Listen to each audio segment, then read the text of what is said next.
Body weight is not an indicator of fitness and health. Body fat measurement करना जरूरी है. एक under weight इंसान में भी फैटी लिवर डिजीज हो सकता है. कैंसर जैसी बीमारियां भी ओबेसिटी से रिलेटेड है. बिकॉज जब आपका बॉडी फैट बढ़ता है, आपकी बॉडी में इन्फ्लेमेशन बढ़ता है, और inflammation is one of the causes of cancer. Mental health issues can be triggered with obesity. Depression और एंजाइटी का बेसिस है ओवरवेट और ओबेसिटी से रिलेटेड होते हैं वो. इंडिया में डायबिटीज और ओबेसिटी की संख्या क्यों बढ़ रही है? बिकॉज हमारे प्लेट में 90% क्या होता है? इट्स रोटी, डोसा, चावल, uttapam, idli, poha, bread. What are these groups? They are all carbohydrates.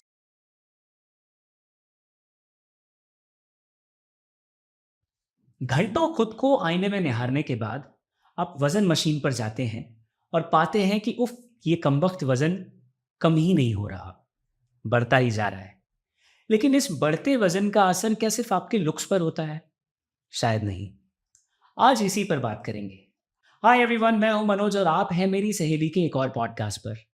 और आपके लिए ये पॉडकास्ट लेकर आए हैं हेल्दियर यू, जो भारत के one of the most trustworthy D2C brands में से एक हैं, with the credibility of more than 21 years from Juventus health care.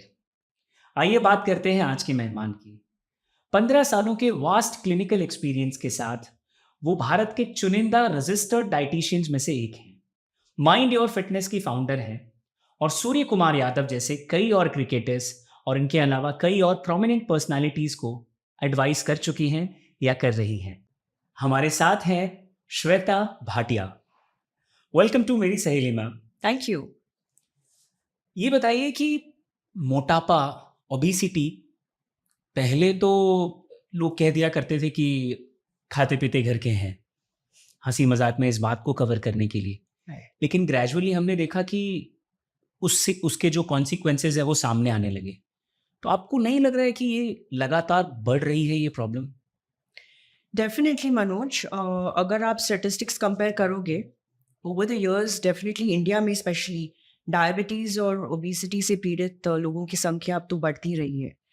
And अभी तो अलार्मिंग चीज़ ये है कि बच्चों में भी ये पाया जा रहा है, राइट? सो अगर आप स्टेटिस्टिक्स देखोगे लेटेस्ट 2023 का, उसमें ऑलमोस्ट 10% बच्चे 3 to 18 ईयर्स की एज ग्रुप में are overweight and obese. So ये अभी प्रॉब्लम सिर्फ अडल्ट तक सीमित नहीं है. Even children are getting affected and it is a alarming problem. In fact अब बच्चों में डायबिटीज के केसेस भी नजर आ रहे हैं, if I am not wrong. That's right. मेरा एक केस था. एक 4 साल की बच्ची थी. She had come in for treating a constipation. And मैं तो रूटीन ब्लड टेस्ट ऑर्डर करती हूँ जी. असेसमेंट के टाइम पे, बिकॉज उसके बेसिस पे हम डाइट प्लान प्रिस्क्राइब करते हैं. सो उसमें हमने देखा कि उनका HbA1c जो 3 मंथ्स का ग्लूकोज एवरेज पड़ रहा था, it was almost 6. And she was a chubby child. तो जब मैंने पेरेंट्स से पूछा कि आप आपको समझ में नहीं आ रहा था that she is going out of a weight range, because बच्चों के लिए तो हम लोग ग्रोथ चार्ट्स देखते हैं ना, उनकी ग्रोथ को मॉनिटर करने के लिए. तो उनका जवाब था कि नहीं, she looks cute. So the point is कि अभी वी हैव टू अंडरस्टैंड कि ओवरवेट और क्यूटनेस जो हम बच्चों में देखते हैं उनको हमको सेपरेट करना है. And we have to be cautious. We have to be careful कि जब the bacha is growing out of his weight range or he's having a pot belly or he's looking chubby, then we need to start taking measures कि उनका weight check करें, regularly pediatrician से हम visit करें और फिर measures लें कि उनके weight को हम control कर सकें उस समय. राइट. बच्चों का जो फैक्ट आपने बताया ये हमने अपने आसपास देखा है, लेकिन ये इतना सीरियस है ये कभी Right. गौर से सोचा नहीं था. Right. बड़ों में ये प्रॉब्लम लगातार बढ़ती जा रही है. आई मीन इरिस्पेक्टिव ऑफ चाहे वो Right. Male female. Correct. So I think इसके 3 प्रमुख कारण हैं जो अडल्ट्स में ये बढ़ रहा है obesity. First is obviously diet, because India में अगर आप अपना प्लेट देखोगे तो उसमें कार्बोहाइड्रेट्स राइट उसका प्रपोर्शन बहुत हाई है. एंड प्रॉब्लम ये है कि इंडियंस को पता भी नहीं होता ज़्यादा करके कि कार्बोहाइड्रेट्स आते कहाँ से हैं. sources, food sources.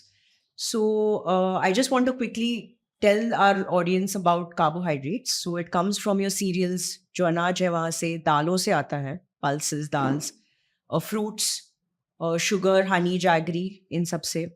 फिर potatoes, आलू, रतालू, starchy vegetable से आता है. So and थोड़े बहुत मतलब मिल्क के सोर्सेज से और नट से आता है. मेनली ये जब कार्बोहाइड्रेट्स डाइजेस्ट होते हैं तो वो ग्लूकोज फॉर्म होता है डाइजेशन के पास, और वो ग्लूकोज जाके हमारी लिवर में फैट बनता है, and that we call as fatty liver over a period of time, right? So that is about the abdominal fat और विसरल फैट. बट जनरली आपका जो पूरा बॉडी फैट है वो भी बढ़ सकता है एक्सेस ग्लूकोज कंज्यूम करने से. सो आई थिंक लोगों को ये जानकारी नहीं है कि वो कार्बोहाइड्रेट्स जो एक्स्ट्रा खा रहे हैं उससे फैट बन रहा है. And as the years go by, lack of awareness की वजह से ही, और हमारे जो ट्रेडिशनल डाइट्स है जिसमें कार्ब्स भर भर के रहते हैं प्लेट में, उसके वजह से ही ये ओबेसिटी और डायबिटीज का रेशो या परसेंट बढ़ रहा है इंडियन पॉपुलेशन. जबकि उन्हें लग रहा है कि वो शायद कुछ हेल्दी खा रहे हैं, या तो वो फैट खा रहे हैं या तो सिर्फ घर का खाना खा रहे हैं. So why are we gaining weight, why are we becoming fat? Because घर का खाना is not the problem. The problem is कि आपके प्लेट में कार्ब्स, प्रोटीन और फैट का प्रोपोर्शन सही तरीके से नहीं बैठ रहा है, and it's not as per your requirement, right? So that is number one, that's the diet. Second कारण है exercise. So right now we are mostly living sedentary lifestyles, right? हम गैजेट्स से जुड़े रहते हैं दिन भर ऑफिस में, and we travel by vehicles. So there is no physical activity. People don't have time for exercise, और जो भी एक्सरसाइज करते हैं उसमें से ज़्यादा करके लोग वॉकिंग या योगा करते हैं, वो वेट ट्रेनिंग पे ध्यान नहीं देते हैं. So this is another reason why obesity is increasing and our body fat is increasing. And I think the third most common reason is stress, because stress का एक scientific basis है. जब आप स्ट्रेस लेते हो तो आपका cortisol जो स्ट्रेस हार्मोन है वो बढ़ता है, एंड उसकी ये खासियत है कि वो आपका शुगर को बढ़ाता है, आपके ब्लड प्रेशर को बढ़ाता है, और आपकी बॉडी फैट को बर्न होने से रोकता है. सो ये तीन मेन चीज़ें हैं या कारण हैं जिसकी वजह से ओबेसिटी की संख्या बढ़ रही है इंडिया में. And the smaller reasons would be genetic factors and medical conditions. तो ऐसे लोग हैं जिनको हाइपोथायरॉयडिज्म है या हार्मोनल इम्बैलेंसेस है, उसकी वजह से भी मोटापा बढ़ सकता है, लेकिन उनका प्रोपोर्शन बहुत कम है इनके मुकाबले. करेक्ट. और आप देखोगे तो जेनेटिक और मेडिकल कंडीशंस को भी आप अगर रखते हो ध्यान में, तो the first three causes which is stress, exercise and diet plays a role there also. So आप उनको सेपरेट नहीं कर सकते, but there is a separate section of people जिनमें जेनेटिक फैक्टर्स और मेडिकल कंडीशंस ज़्यादा मतलब कंट्रीब्यूट करते हैं ओबेसिटी के लिए. ऐसे तो ओबेसिटी के जो रिजल्ट्स हैं, उसके जो कॉन्सिक्वेंसेज हैं, ज़्यादातर लोग ऊपर की बातें जानते हैं, लेकिन बतौर एक्सपर्ट आप किन बातों पर हाईलाइट करना चाहेंगी?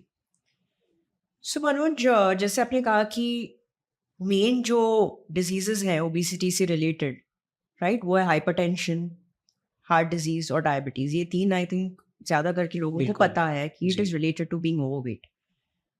But there are other diseases which people are not aware of. So mental health issues can be triggered with obesity. Depression और एंजाइटी का बेसिस है, ओवरवेट और ओबेसिटी से रिलेटेड होते हैं वो, राइट? जॉइंट हेल्थ इश्यूज हो सकते हैं जैसे ऑस्टियोआर्थराइटिस.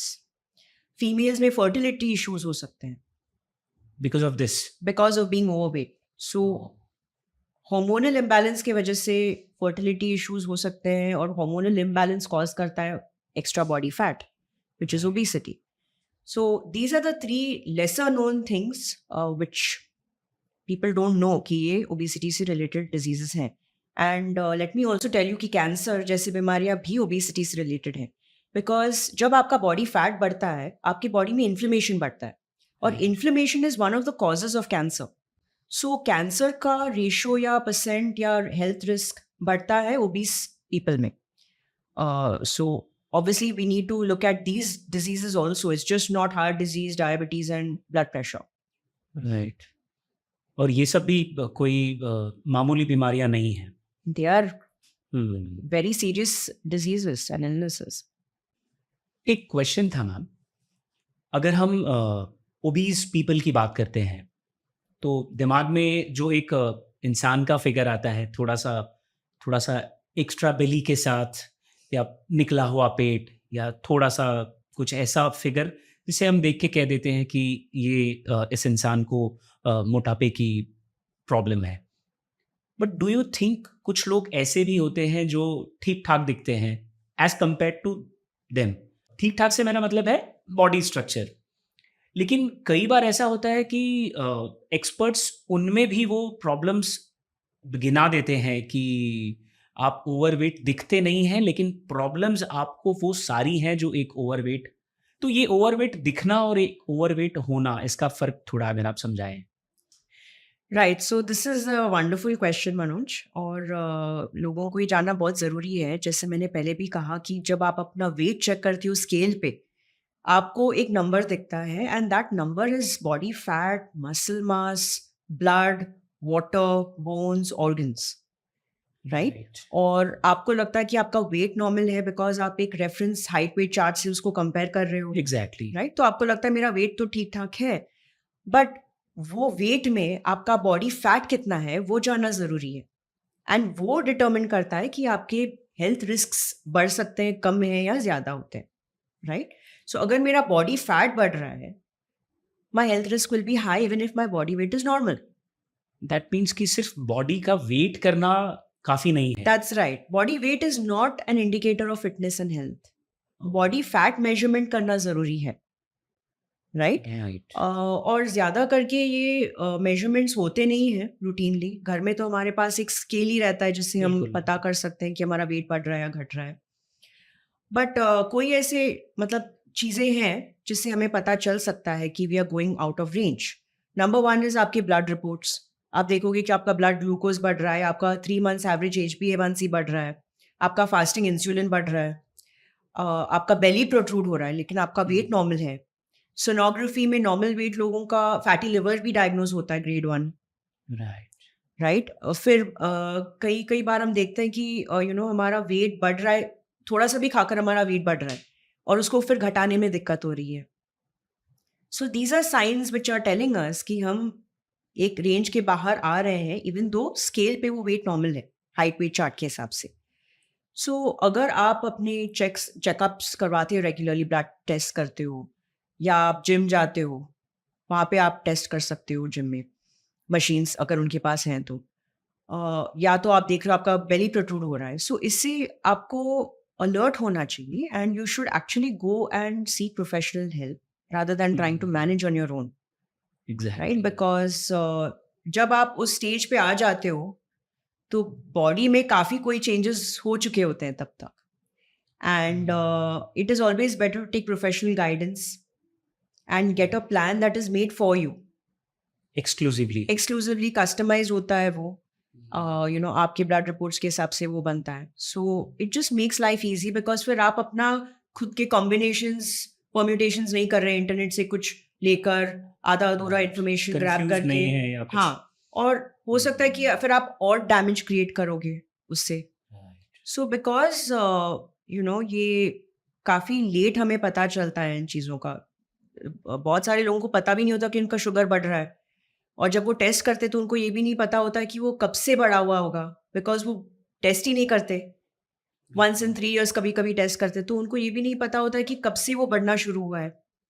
एंड अगर आप डायबिटीज़ की बात करते हो और अगर आपका शुगर बढ़ रहा है तो रिवर्सल का एक छोटा सा विंडो रहता है। अगर वो जस्ट अबाउट बढ़ना शुरू हो गया है, we can actually control it and reverse it. But अगर आप बहुत टाइम तक उस विंडो में रह चुके हो जहाँ पर ब्लड शुगर एलिवेटेड रहा है, it's difficult to reverse it. Right. So it's always better to do your test routinely, and अगर आपको लगे कि ये सारे साइंस नज़र आ रहे हैं आपको, it's better to seek professional guidance. एक चीज़ आपने मेंशन की कि अक्सर खाना खाने के बाद, या अक्सर ये तब होता है जब जैसे दिवाली है, शादियों का सीज़न है, और ये प्रॉब्लम हमने अपने आसपास ज़्यादातर एक ज़्यादा उम्र के लोगों के साथ देखी है कि शादी है या शादी का Right. सीज़न है, और जब वो उससे लौटते हैं घर, तो वो दे फाइंड कि थोड़ा-सा वेट बढ़ गया है। तो ये जो इस दौरान वेट बढ़ने का प्रॉब्लम है, ये सिर्फ़ सीनियर सिटीज़न्स के साथ होता है, या एक 30-40 या जैसा आपने बताया बच्चों के साथ भी हो सकता है? सबके साथ हो सकता है ये, एंड इट डिपेंड्स आपके मेटाबॉलिज्म पे, राइट? तो अगर आप ऑलरेडी ओवरवेट हो, तो बॉडी आपको एक चीज़ बता रही है कि भाई रेंज क्रॉस हो चुका है।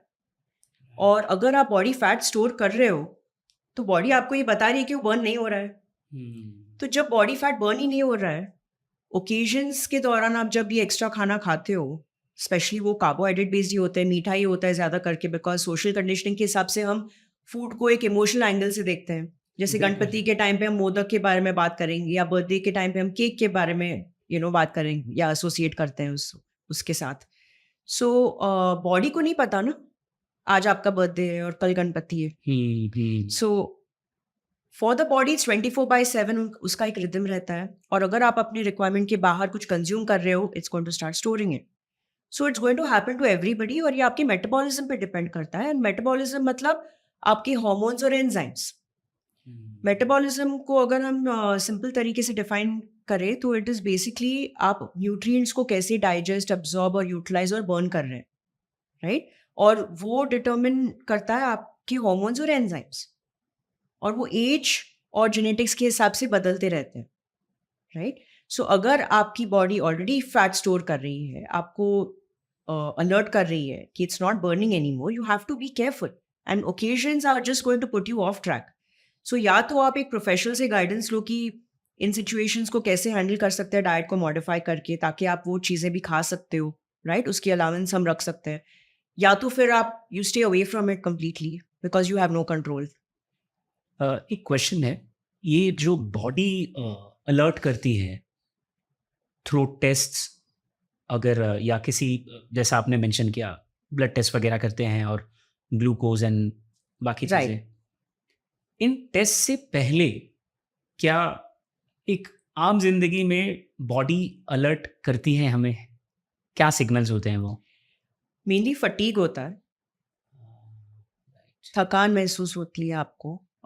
इसका ये मतलब है कि वो ग्लूकोज शायद जो एनर्जी देता है, it's not getting utilized, so you are feeling fatigue, और राइट? ये अचानक होने लगा आपके? एंड मेन चीज जो आई थिंक एक साइन जो हम कभी नहीं मिस कर सकते हैं, that is your belly. Belly protrusion means liver is beginning to store fat, और ये अंडरवेट लोगों में भी हम देखते हैं fatty liver disease. So it is all to do with the proportion of carb, protein and fat on your plate. और अगर आप उसको बैलेंस नहीं कर रहे हो, तो एक अंडरवेट इंसान में भी फैटी लिवर डिजीज हो सकता है। सो 2 signs is fatigue and belly protruding, and third sign is कि आप अपना पैटर्न देखो कि आप थोड़ा सा भी खाकर आपका वेट बढ़ रहा है, that means the body is giving you a sign कि बस टाइम इज अप। आपने फूड की बात की, क्योंकि हम इंडियंस काफ़ी फूडी होते हैं। हम चाहे जिस स्टेट से हों, वहाँ का एक अपना डिश होता है। डिश होती है। तो किसी के लिए मछली भात है, किसी के लिए दाल चावल है, किसी के लिए जो भी है, तो वो तो छूटता नहीं है। और हमारी थाली में मुझे लगता है 99% हमारा फेवरेट आइटम होता है। कभी कभार जनरली अगर हम उतने अवेयर नहीं हैं या उतने अलर्ट नहीं हैं अपनी हेल्थ को लेकर, तो हमारी खाने की थाली में क्या क्या हो, I mean I am sure ये it is part of observation कि आप किस पोर्शन में क्या क्या लेते हैं। तो ये कैसे मैनेज करें अगर हम एक्सपर्ट के पास नहीं गए हैं तो? और अगर हमने वो सीमा रेखा पार कर ली है प्रॉब्लम्स की, तब तो जाहिर सी बात है कि जो भी वो सजेस्ट करेंगे we will have to strictly follow that. तो एक नॉर्मल लाइफ में कैसे मैनेज करें? So I just tell you थोड़ा साइंटिफिक एक फैक्ट मैं Please. आपको बताऊंगी। जैसे मैंने पहले भी कहा कि जब कार्बोहाइड्रेट्स हम खाते हैं, और मैंने ऑलरेडी वो ग्रुप्स बता दिया आपने, एक्सप्लेन बिल्कुल। कर लिया मैंने। सो जब हम वो खाते हैं, बॉडी में वो ग्लूकोज बनता है, और वो केमिकल फॉर्म है जो बॉडी को समझ में आता है। जैसे अगर आप पाउंड्स, डॉलर्स और यूरोज लेकर आओगे इंडिया में, तो वो होगा कन्वर्ट रुपी में फाइनली, बिल्कुल। बिकॉज इंडिया रुपी समझता है। So your body understands only glucose after Glucose. Carbohydrates are digested.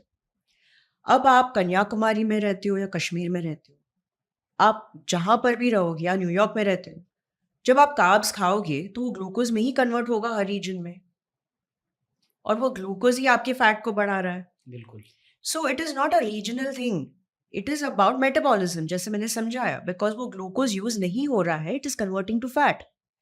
And जैसे मैंने पहले भी कहा कि इंडिया में डायबिटीज और ओबेसिटी की संख्या क्यों बढ़ रही है, बिकॉज हमारे प्लेट में, जैसे आपने कहा फेवरेट फूड्स, जी.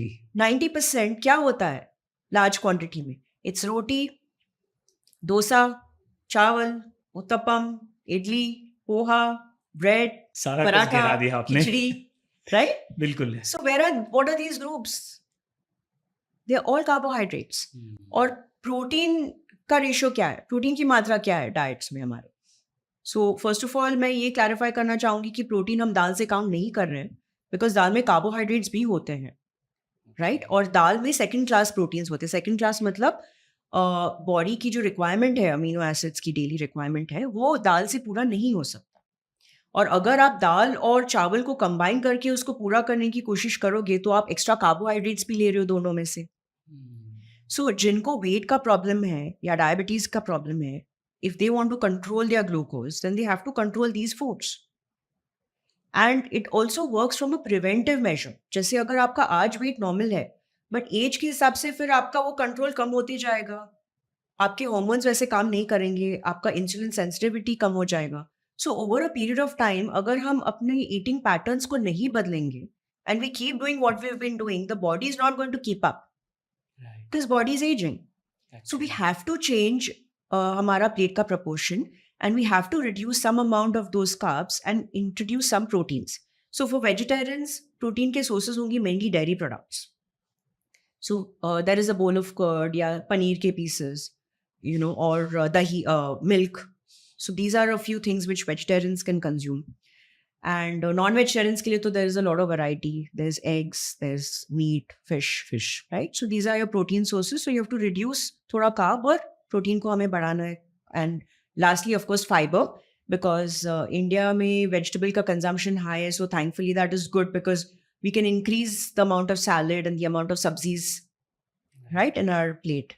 So वो fiber का और protein का proportion ज़्यादा रख के हमें carbohydrates का proportion कम करना है. खाने की थाली तक तो ठीक है, लेकिन कई बार मैंने देखा है कि लोग कुछ खाते हैं तो उसके पैकेट्स पलट कर वो कैलोरीज कैलकुलेट करते हैं.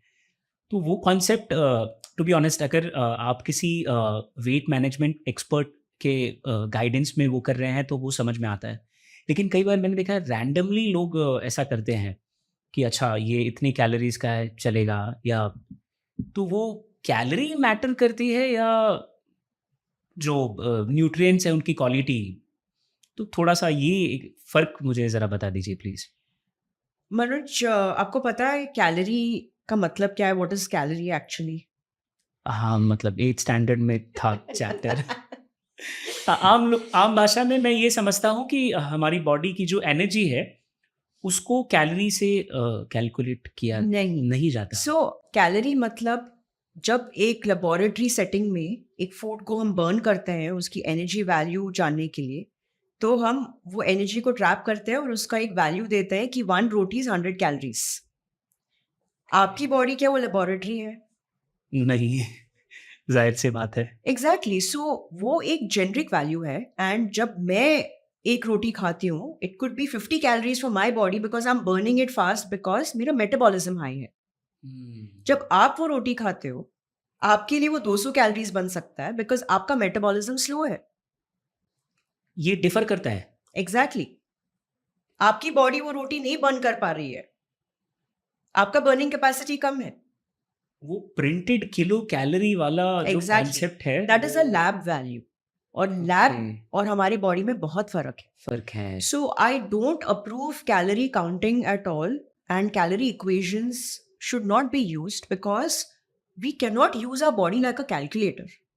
It's not like a savings bank account जहाँ पर आप जाते हो 100 rupees डिपॉजिट करते हो फिर 50 निकालते हो तो 50 बच गया वहाँ पर. Exactly. Body does not work like this and lot of people don't know. So सबसे पहले कि कैलोरी इक्वेशंस ही गलत है. ठीक है.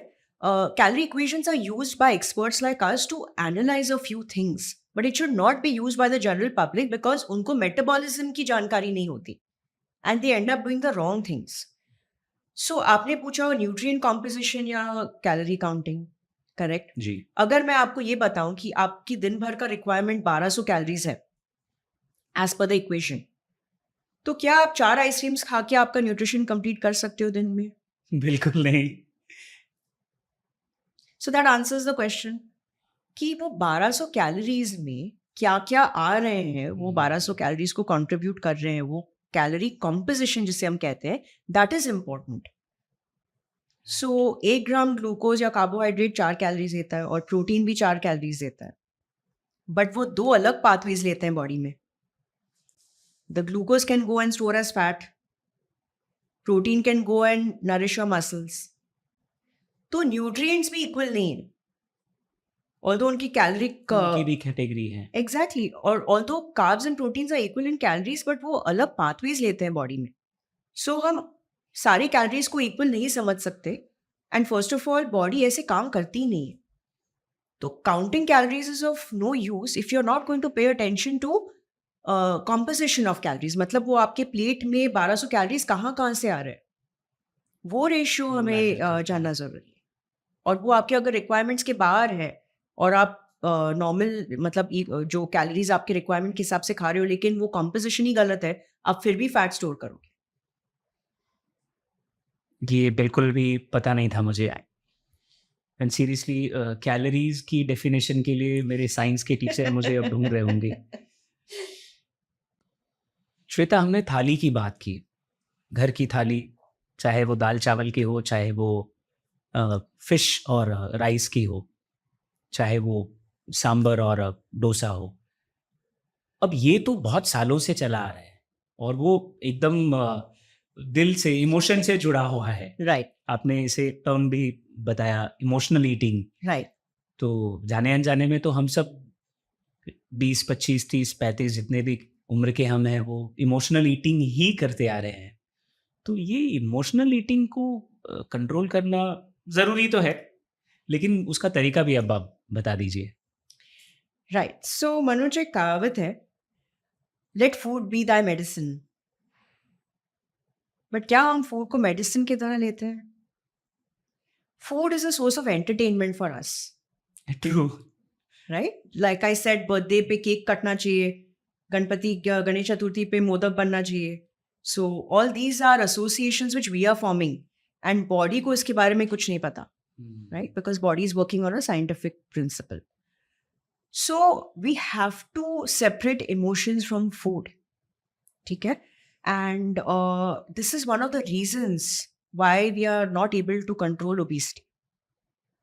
Because हम food को occasions के साथ associate करते हैं, stress के साथ associate करते हैं. If we are feeling low, then we'll go and order a pizza or an ice cream, right? So number one, emotional eating has to be identified. मतलब आपको फर्स्ट ये जानना ज़रूरी है कि मैं इमोशनल ईटिंग कर रहा हूँ या कर रही हूँ। सो उसको आइडेंटिफाई फर्स्ट कीजिए कि जब मैं स्ट्रेस्ड आउट हूँ या मैं लो फील कर रही हूँ, तो क्या मैं फूड की तरफ जा रही हूँ? Is food becoming my comfort thing? एक बार आपने उसको आइडेंटिफाई कर लिया, the second step is to find out the trigger कि कौन से सिचुएशंस में I go to food. Is it every situation or is it few situations? Right? तो हम उसको जर्नल करते हैं, हम उसका एक पैटर्न देखते हैं। आइडेंटिफाई किया हमने, पैटर्न हमने जाना, उसके बाद we come to the management. So the number one question is, can I replace food with something else? If I am feeling low and I am ordering ice cream, क्या मैं उसको एक एक्टिविटी के साथ रिप्लेस कर सकती हूँ? Like maybe I go for a swim, I take a massage, music, or walk your pet, go for a walk, right? Just distract yourself with some activity, right?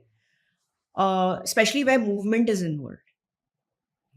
And अगर वो नहीं हो पा रहा है and you're not able to replace food with activity and distract yourself, फिर last आप ये देखो कि आप healthy substitutes introduce कर सकते हो क्या, जिससे आपको वो satiety भी मिले, आपको खुशी भी मिले और आपका वेट भी ना बढ़े।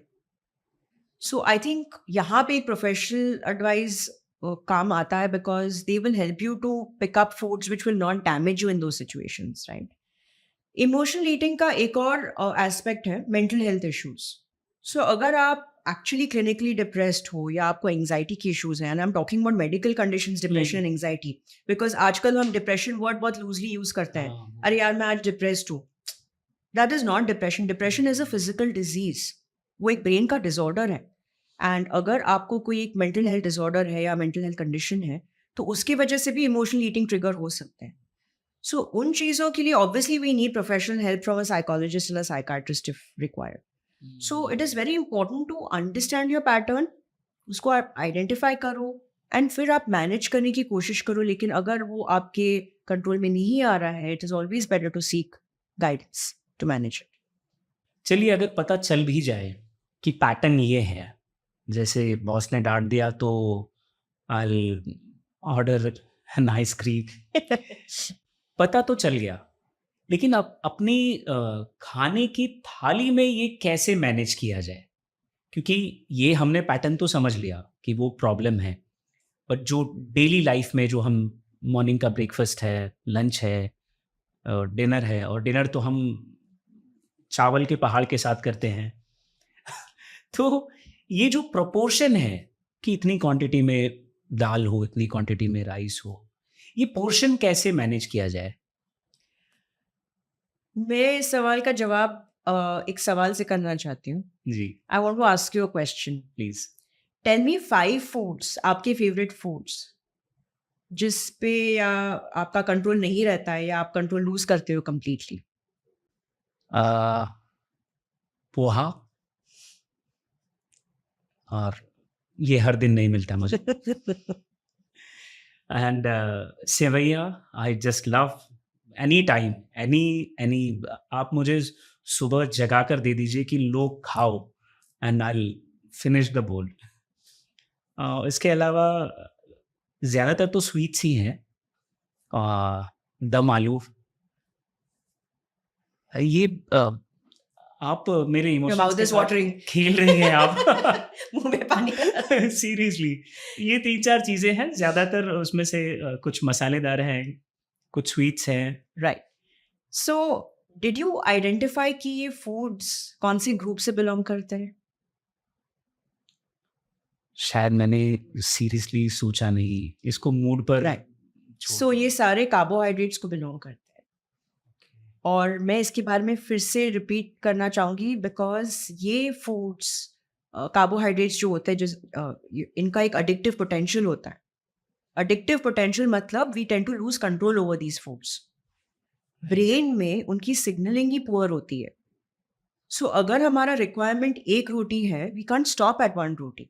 The brain will get a signal when we eat in 5. So आपने जो सारे फूड्स मेंशन किए, जैसे poha, sevaiya and you know your other things, sweets, dum aloo. Dum aloo, they all carbs. And the reason why they are your favorite foods or you lose control is because brain chemistry ही ऐसा है कि वो identify नहीं कर सकते कि it is enough. So brain is not getting the signal that it is enough. Actually हम वो क्वांटिटी भी नहीं देखते. नहीं देख सकते. अच्छा, नहीं आप देख नहीं सकते. देख पाओगे बिकॉज आपका मास्टर कंट्रोल ब्रेन है. और ब्रेन बोल रहा है खाते रहो खाते रहो खाते रहो. Right. So you're not going to stop eating because the brain is not telling you to stop. और ब्रेन क्यों नहीं बता रहा है? बिकॉज उसको ही सिग्नल नहीं मिल रहा है स्टमक से. स्टमक से सिग्नल नहीं मिल रहा है. So when we eat food, stomach से एक सिग्नल जाता है ब्रेन को एंड ब्रेन बोलता है बस स्टॉप ईटिंग. फिर आपका डिजायर कम होता है और आप बंद करते हो खाना. ओके. सिमिलरली हंगर, जब आपको भूख लगती है, हम्म. स्टमक से ब्रेन तक एक सिग्नल जाता है, ब्रेन आपको बोलता है जाकर खाओ, तो आप फूड लेते हो, प्लेट में आप खाते हो. फुलनेस भी एक सिग्नल है जो गट ब्रेन को देता है, ब्रेन बोलता है स्टॉप, से you stop eating. But with carbohydrates वो होता ही नहीं है सिस्टमैटिकली. वो बहुत लेट होता है. स्पेसिफिकली कार्बोहाइड्रेट्स के साथ. यस. एंड ग्लूकोज एक अडिक्टिव सब्सटेंस है. जैसे हम अल्कोहल को नहीं कंट्रोल कर सकते, निकोटीन को नहीं कंट्रोल कर सकते, सिगरेट्स को नहीं कंट्रोल कर सकते, सिमिलरली कार्ब बेस्ड फूड्स हम कंट्रोल नहीं कर सकते. और वो सिर्फ आपका कंट्रोल नहीं है. My favourite foods are also aloo and rice. So when you talk about portion control, आप उन चीज़ों को विलिंगली या वॉलंटरली कंट्रोल कर सकते हैं जिनका अडिक्टिव पोटेंशियल नहीं है, and that is protein and fat. लेकिन हमारे प्लेट पे क्या रहता है 90% ऑफ द टाइम्स? कार्बोहाइड्रेट्स. सो यहाँ पे आपको विल पावर यूज करने की जरूरत पड़ेगी, बिकॉज आपको फोर्सफुली वो बंद करना पड़ेगा, और वो हमसे होता नहीं है. बिकॉज विल पावर की एक खासियत है, वो तब काम नहीं करेगी जब आपको उसकी जरूरत है. Sadly. So we don't want to depend on willpower because we know that it can fail because the signaling is poor. So how do we do portion control? Number one is first start eating your protein and your fat and your fiber. तो उससे हमें signaling मिलता है brain तक, timely signaling मिलता है, and we feel like बस हो गया, I'm feeling full, we need to stop. Then you take these favorite foods. Now when those favorite foods come, the brain is already quite happy. तो जब आप उसे खाते हो, चांसेस है कि आप उसको कंट्रोल में खा सकते हो और विल पावर की जरूरत ना पड़े या कम पड़े. जबकि हम इसका उल्टा करते हैं. हम उल्टा करते हैं. वी स्टार्ट ईटिंग चावल और we eat more chawal. There is no protein in the plate. Fibre और फैट का तो कोई नामो निशान है ही नहीं. So we are doing the wrong things, और इससे हमारा पोषण कंट्रोल नहीं हो पा रहा है बिकॉज वो ब्रेन ही आपको अलाउ नहीं कर रहा है. और अक्सर प्लेट में एट द एंड सैलाड के टुकड़े रह जाते हैं. लेकिन डिजर्ट कभी नहीं बचता. So this is scientific more Correct. than emotional. Correct. So if you understand science and you use it to your advantage, तो बहुत सारी चीजें हम सुधार सकते हैं हैबिट्स को लेकर. मतलब खाने की थाली को इतना डीपली मैंने कभी देखा नहीं था, और कितनी ज़रूरत है इसे देखने की राइट. हम सबको एक्चुअली. मैम, हमारे फेवरेट फूड तो स्ट्रेस में ही काम आते हैं, और अक्सर वही काम आते हैं. अब आपने उन्हें हमारी लिस्ट से हटा आखिरी दिया. नंबर पर रख दिया राइट. कि पहले वो बाकी इम्पोर्टेंट चीज़ें खाइए, फिर उसके बाद. लेकिन ये स्ट्रेस और स्ट्रेस भी तो वेट के लिए काफ़ी प्रॉब्लमेटिक होता है अक्सर. राइट. और कई बार नींद को भी इससे जोड़ा जाता है. कि नींद नहीं आने की वजह से भी मैंने अक्सर सुना है कि वेट गेन होता है. राइट. आप मुझे करेक्ट कीजिएगा, वेट गेन होता है या वेट गेन होता है. गेन होता है? तो ये क्या कॉन्सेप्ट है स्ट्रेस और स्लीप का? सो मनोज, मैं इंडिविजुअली बात करना चाहूंगी इसके Please. बारे में. So stress has its own place. जैसे मैंने ऑलरेडी एक्सप्लेन किया कि जब हम स्ट्रेस लेते हैं, and it is just not physical stress, अगर हम मेंटली भी स्ट्रेस्ड होते हैं, हम अपना जो स्ट्रेस हार्मोन है कॉर्टिसोल, उसको बढ़ाते हैं. और cortisol, I have already told you what it does is sugar को बढ़ाता है, ब्लड प्रेशर को बढ़ाता है, और फैट बर्निंग को रोकता है. सो ऑब्वियसली उसके डायरेक्ट इफेक्ट्स होते हैं स्ट्रेस. अभी short term stress is fine, but आप लगातार स्ट्रेस्ड आउट रहते हो, then it's going to start having an effect on your body, and you're going to see diabetes, blood pressure, and heart disease and weight gain. Sleep का ये है that लोगों को लगता है कि मुझे 8 घंटे सोना जरूरी है, but हाँ, so sleep में क्वांटिटी से ज्यादा हम क्वालिटी को देखते हैं, बिकॉज स्लीप के स्टेजेस होते हैं 1 to 5 स्टेजेस, और 4 and 5 is deep sleep.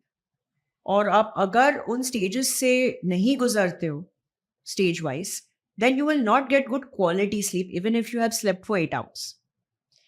So sleep again एक phase है जहाँ पे body is resting and recovering और repair हो रहा है. और अगर आपका recovery या repair पूरा नहीं होता है, then it will again elevate your stress hormone cortisol the next day. So आप cycle में जाते हो, and again because of anxiety या आपके बाकी के जो लाइफ के स्ट्रेसेस, उसकी वजह से आपको नींद नहीं आती है. सो आप उसको बेसिकली एक साइकिल, विशियस साइकिल की तरह आप उसमें ही उलझे रहते हो, राइट. एंड इसके लिए we have to be careful of a few things. Stress management के लिए ऑब्वियसली, जैसे इमोशनल ईटिंग के लिए हम ट्रिगर्स आइडेंटिफाई करते हैं, स्ट्रेस के लिए भी हमें ट्रिगर्स आइडेंटिफाई करना ज़रूरी है. Can we manage it? क्या उसकी सोल्यूशंस हैं? अगर नहीं है तो we have to discuss it with somebody like a professional who can help us. If you can manage it on your own, great. So there are many stress management techniques like taking a massage or spending quality time with your family members or taking breaks on the weekend, right? So that is one method. With sleep मतलब we don't want to be on gadgets. कि हम क्या करते हैं, अगर काम खत्म हो गया है ऑफिस में तो हम घर आते हैं, then again we sit on a laptop or then we watch TV or we are on the phones. So again वो ब्लू लाइट एमिशन की वजह से हमारा स्लीप का क्वालिटी कम हो जाता है. सो आइडियली आप 1 या 1.5 घंटा सोने से पहले you should not be on any gadget. ठीक है? Any gadget. No gadgets. And you can be listening to music, or you can read a book, or you can do some meditation or prayers, or you can talk to your family members, right? And those are some relaxation techniques which you can manage to get good sleep. इसके अलावा if you're still struggling, then you can take supplements. So you have magnesium, you have melatonin, जो obviously under the guidance of. professional guidance में आप ले सकते हो for managing sleep. So these are a few tips and techniques how you can manage your stress and sleep. But if आप अगर उसको ace करते हो दोनों को, then obviously you will see a drop in your weight also, body fat, over a period of time. Sleep को लेकर तो ये एक आई डोंट नो ये मिथ है या क्या है कि 8 घंटे अगर हम बिस्तर पर पड़े रहे तो हम That's mentally- wrong. So quantity के साथ में we also need quality of good sleep. ये स्टेजेस आपने जो मेंशन किए, can you just, because I am sure आपको पता हो, आपने ये ऐसे केसेस ऑब्जर्व किए होंगे कि लोग किस स्टेज तक ज़्यादा रहते हैं और वो जो डीप स्लीप वो कितनी ज़रूरी है. Deep sleep is stage 4 and 5 जहाँ पे आपकी बॉडी पूरी तरह से रिपेयर हो रही है. लेकिन अगर आप डिस्टर्ब स्लीप के फेजेस में हो तो आप ज़्यादा टाइम उस फेजेस में आप स्पेंड नहीं करोगे. अल्कोहल एक चीज़ है जो आपको 4 and 5 स्टेजेस में जाने से रोकता है. सो यू विल सी कि जब लोग बिंज ड्रिंकिंग करते हैं या वो एक्स्ट्रा ड्रिंक्स पीते हैं तो ऑब्वियसली वो डिहाइड्रेशन में रहते हैं, पर उनका स्लीप भी डिस्टर्ब रहता है, वो जल्दी उठ जाते हैं अगले दिन. एंड जब वो उठ जाते हैं दे फील हंगओवर. हंगओवर मतलब क्या? आप अगर हैंगओवर के साइंस देखोगे ना, it is related to less sleep. आप अगर एक दिन कम सोते हो और अगले दिन आप उठते हो, you feel groggy, you'll feel low on energy, focus or concentration कम हो जाता है. The same thing happens when you drink alcohol the next day, right? And जब आपका sleep पूरा नहीं होता है, आपके deep sleep stages में आप नहीं spend करते हो enough time, फिर आपके hunger hormones भी बढ़ जाते हैं अगले दिन. You have seen कि lot of people जिनको hangover होता है अगले दिन वो जाकर वापस junk food खाते हैं. एग्जैक्टली. उनको डिज़ायर होता है कि चिप्स खाना चाहिए एंड स्वीट्स खाना चाहिए या कोक पीना चाहिए अगले दिन, बिकॉज वो आपकी बॉडी के हंगर हॉर्मोन्स को भी स्टिम्युलेट करता है. So sleep is associated with hunger also. और अगर आप इनफ स्लीप नहीं ले रहे हो या क्वालिटी इज लेस, अगले दिन आपको हंगर भी ज़्यादा लगने लगेगा. ये आई ओपनर था बिकॉज जनरली ऐसा आम लोगों में माना जाता है कि इफ़ यू नो आप अल्कोहल कंज्यूम करते हैं तो you Right. Find peaceful sleep, जबकि just the opposite will disturb your sleep. आपने मेंशन किया सप्लीमेंट्स का, जो शायद हमने नींद के बारे में बात की, लेकिन ये जो वेट मैनेजमेंट है, कई बार लोग खुद डिसाइड कर लेते हैं कि मैं सो एंड सो कोई प्रोटीन शेक ले लूँ या कोई टैबलेट ले लूँ जो मुझे वेट लूज़ करने में या मेंटेन करने में हेल्प करेगी. तो ये बिना किसी एक्सपर्ट के कितने कारगर होते हैं, और जो हम खुद गूगल करके थोड़ा हम खुद एक्सपर्ट, आधे एक्सपर्ट बनते हैं और खुद ये करने की कोशिश करते हैं, तो ये सप्लीमेंट्स का क्या रोल है? राइट. सो मनोज, वाइटामिन्स और मिनरल्स बहुत ही महत्वपूर्ण है जनरली ओवरऑल अपने हेल्थ के फंक्शनिंग के लिए और वेलबींग के लिए. So it's just not weight management. Supplements are important for everybody.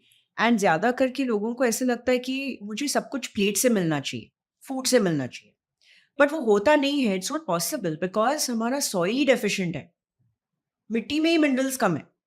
तो जब तक हम वो क्रॉप्स को ग्रो करते हैं, उसको हार्वेस्ट करते हैं, वो ट्रांसपोर्ट होता है, फिर स्टोर होता है, फिर कुक होता है, फिर हम उसे खाते हैं, और हमारी बॉडी उसको कितनी एब्जॉर्ब कर पाती है वो हमें नहीं पता. और अगर होता भी है so a very little amount will be absorb and that's not enough. हमारे रिक्वायरमेंट्स के हिसाब से वो मैच नहीं करता. So supplements are required because soil is deficient. And हम उसको एक टर्म देते हैं called hidden hunger. Hidden hunger मतलब आप सब कुछ खाकर भी माइक्रो न्यूट्रिएंट्स जैसे विटामिन्स और मिनरल्स की डेफिशिएंसी आपको होना ही होना है. सो इट इज़ इम्पॉर्टेंट कि आप सप्लीमेंट्स लो. And there are two categories of people. जैसे अपने का वो गूगल करते हैं और खुद डॉक्टर बनते हैं. So there is one type of people who go and they are willing to take supplements. तो भर भर के supplements लेते हैं, overdose भी करते हैं. And there's another category of people जिनको नहीं लेना होता है. So I feel कि supplements के मामले में it is always better to consult an expert because वो timing और quantity, brands, उसके हिसाब से आपको recommendations दे सकते हैं which will be helpful for you. And then you can follow a proper supplement schedule. Right? So they are important because वो आपके body के लगभग 300 या 500 रिएक्शंस में वो भाग लेते हैं. और अगर आप वो डेफिशिएंसी में जाओगे सप्लीमेंट्स या विटामिन्स एंड मिनरल्स के स्पेशली, तो आपका बॉडी का रिपेयर कंप्लीट नहीं होगा. So again you will feel fatigue and you will be eating food but फिर भी आपको एनर्जी नहीं मिलेगा बिकॉज विटामिन्स एंड मिनरल्स का काम है एनर्जी को एक्सट्रैक्ट करके फूड से अपनी बॉडी को अवेलेबल करना. सो वो पार्ट अधूरा रह जाता है. So supplements are very important, but of course under professional guidance. And again, the brands are very important. Which brands you choose? हमारी बात की शुरुआत में आपने एक बहुत इम्पोर्टेंट पॉइंट हाईलाइट किया कि हमें लगता है कि हमने 10 मिनट योगा कर लिया, हमने अपनी ज़रूरत का जो फिज़िकल एक्टिविटी होती है वो हमने कर ली. अब हम टाइम नहीं निकाल पाते हैं या जानबूझकर ऐसा करते हैं कि आलस की वजह से शायद करते हैं. तो ये फिजिकल एक्टिविटीज कितनी ज़रूरी हैं वेट मैनेजमेंट के लिए? सो मनोज, फिजिकल एक्टिविटी की जब हम बात करते हैं, I want to clarify one thing. जैसे हमने फूड को लेकर कैलोरीज के बारे में जो मिथ मैंने क्लैरिफाई की, यस, वो एक्सरसाइज में भी लागू होता है. बिकॉज क्या हम क्या करते हैं, जिम जाते हैं, देन वी चेक ट्रेडमिल पे 300 कैलोरीज मैंने बर्न किया, फिर मेरा कल का आइसक्रीम बर्न हो गया उसके वजह से. हाँ, हम मन में तो यही हिसाब किताब चलता है. सो this is completely wrong concept and body does not work like this. तो वो जो आइसक्रीम आप खाते हो वो तो फैट में चला गया, लेकिन आप जब एक्सरसाइज करते हो तो body is using carb, protein and fat for exercise. So वो कैंसिल नहीं होने वाला है. और अगर वो कैंसिल होता तो आप वेट लॉस की कोशिश क्यों करते? बिल्कुल. तो अपने आप से it should have gone. So you don't use exercise for burning calories.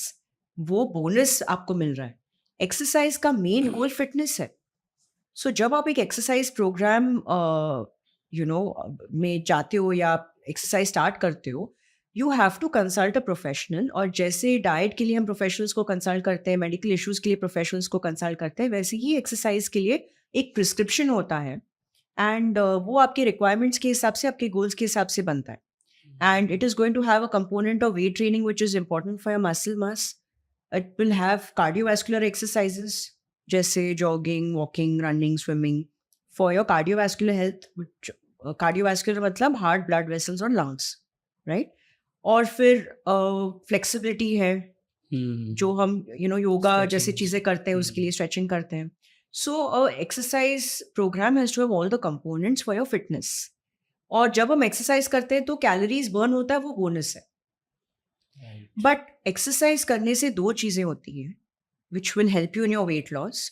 Number 1 is कि वो आपके इंसुलिन लेवल्स को रेगुलेट करता है. सो जब इंसुलिन लेवल्स हमारे कम रहते हैं, हमारा बॉडी फैट बर्न होता है. अगर हमारा इंसुलिन लेवल्स बढ़ना शुरू हो जाता है, so body fat will not burn effectively, right? So when we exercise, it controls insulin and that helps the fat burning. Second thing is, if you do weight training, then your muscle mass is also getting better. So muscle mass is another active tissue जो body fat burn करता है. Right. So 2 things are happening with this. One is your fitness is improving. As you age, आपके जो limbs में strength होता है वो बढ़ता है. आप balance और coordination आपका maintain रहता है aging के साथ. अगर आप if you have a fall, आप इजीली फ्रैक्चर नहीं होंगे बिकॉज आपकी बॉडी में वो ताकत है उसको विथस्टैंड करने के लिए. सो फिजिकल एक्टिविटी की ये सारे गोल्स होने चाहिए. और वो एक प्रोग्राम है, एक प्रिस्क्रिप्शन है जो एक प्रोफेशनल आपको असेस करके आपके लिए वो कस्टमाइज करके बनाता है. एंड ये जो 2 चीज़ें मैंने आपको मेंशन किए, जो इंसुलिन है और मसल मास है, इनसे आपका बॉडी फैट भी रेगुलेट होता है. So calorie burning is the bonus. This is your main goal with physical activity, weight management. हम उसमें भी डेजर्ट पहले खाने की कोशिश करते हैं. और वो 10,000 steps आप गिनते हो, that is not an exercise, that is activity. वो हम अपने दिमाग में तो एक्सरसाइज बहुत कर रहे सारे होते हैं। लोगों को लगता है कि 10,000 स्टेप्स हमने कवर किया तो we are done with exercise. That is not exercise, that is activity. और हाँ। एक्टिविटी और एक्सरसाइज वो अलग चीज है. हम तो घर आकर बाकायदा चेक बॉक्स पे टिक कर देते हैं कि हो गया आज का, right. Which is wrong. Actually 10,000 steps एक मार्केटिंग गिमिक था, एक जापानीज कंपनी के द्वारा. उनका एक गैजेट था जो वो प्रमोट करना चाह रहे थे. It's not even scientific. There is no scientific basis for 10,000 steps. और तब से लोग वो फॉलो कर रहे हैं आज. आधी आबादी स्मार्ट वॉच पहन के स्टेप्स काउंट कर रही है। करेक्ट. सो वो एक मार्केटिंग कैंपेन था. लेकिन मैम सबके लिए जिम जाना पॉसिबल तो नहीं होता, या कई बार लोग जिम के अलावा भी तो कुछ कर सकते हैं। Of course. मैंने जब वेट ट्रेनिंग की बात की, so you can do body weight training also, you can use bands also, you can work out at home also. But point is कि आप अगर जिम नहीं जा रहे हो, लेकिन आपका वेट ट्रेनिंग कहीं ना कहीं कवर हो जाना चाहिए आपकी फिटनेस रूटीन में. मुझे पर्सनली जिम जाना अच्छा लगता है बिकॉज वो एनवायरनमेंट है. आप एक फोकस एनवायरनमेंट में रहते हो, आप डिस्ट्रैक्ट नहीं होते.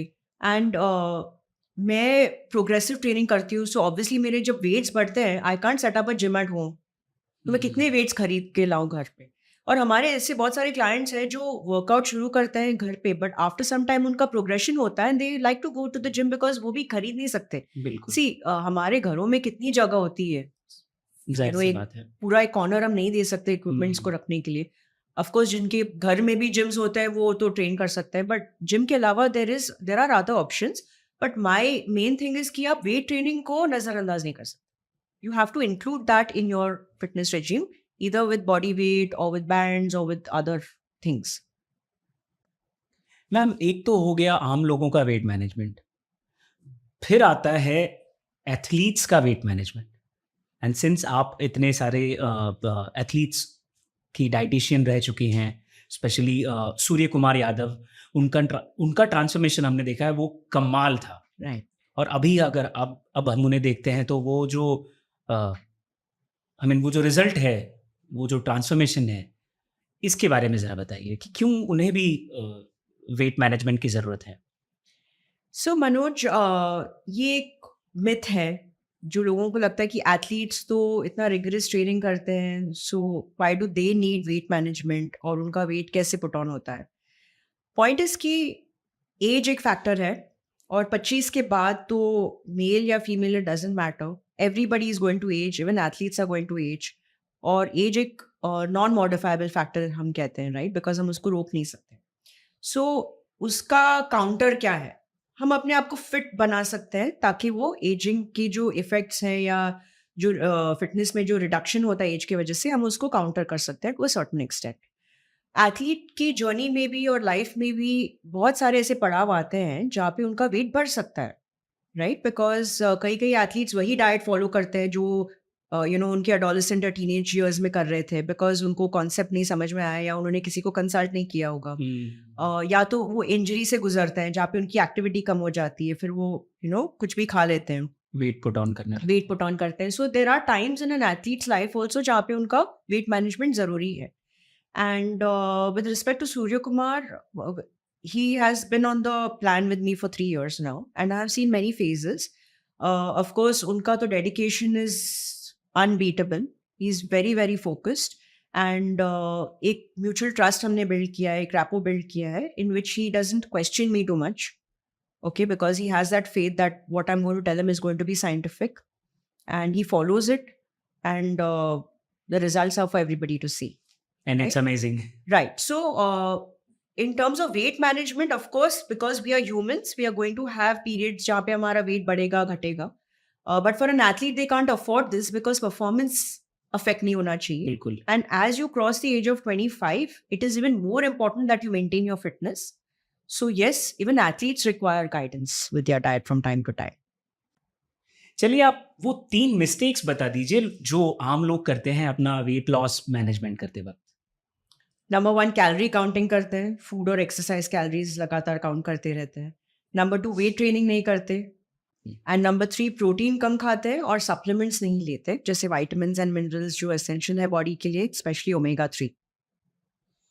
ये जो पहली वाली मिस्टेक जो अक्सर हम सब करते थे या देखते थे, एंड सीरियसली आपने वो फॉर्मूला अनलर्न करने के लिए बड़ी हेल्प की है. मेरी और हमारी ऑडियंस के। आई एम श्योर आपको समझ में आ गया होगा कि बार बार रैपर पलट कर देखना और कैलोरीज के हिसाब से, that was amazing. In fact the whole podcast was amazing. इतने सारे फैक्ट्स, इतने सारे मिथ्स हमने बस्ट की बर्स्ट किए। सो आई एम श्योर अब आप अपने बढ़ते वेट को, और जैसा कि आपने बताया कि बढ़ा हुआ पेट या बहुत ही अलग दिखने वाला शरीर ही मोटापा नहीं है। आपको चेक करना है डिटेल में जाकर और किसी एक्सपर्ट की राय लेनी है, बिल्कुल इन जैसे। So thank you so much ma'am for your time and it was, ये सच में फ्रूटफुल था। Thank you so much Manoj for having me. Thank you so much everyone. बने रहिए मेरी सहेली के साथ।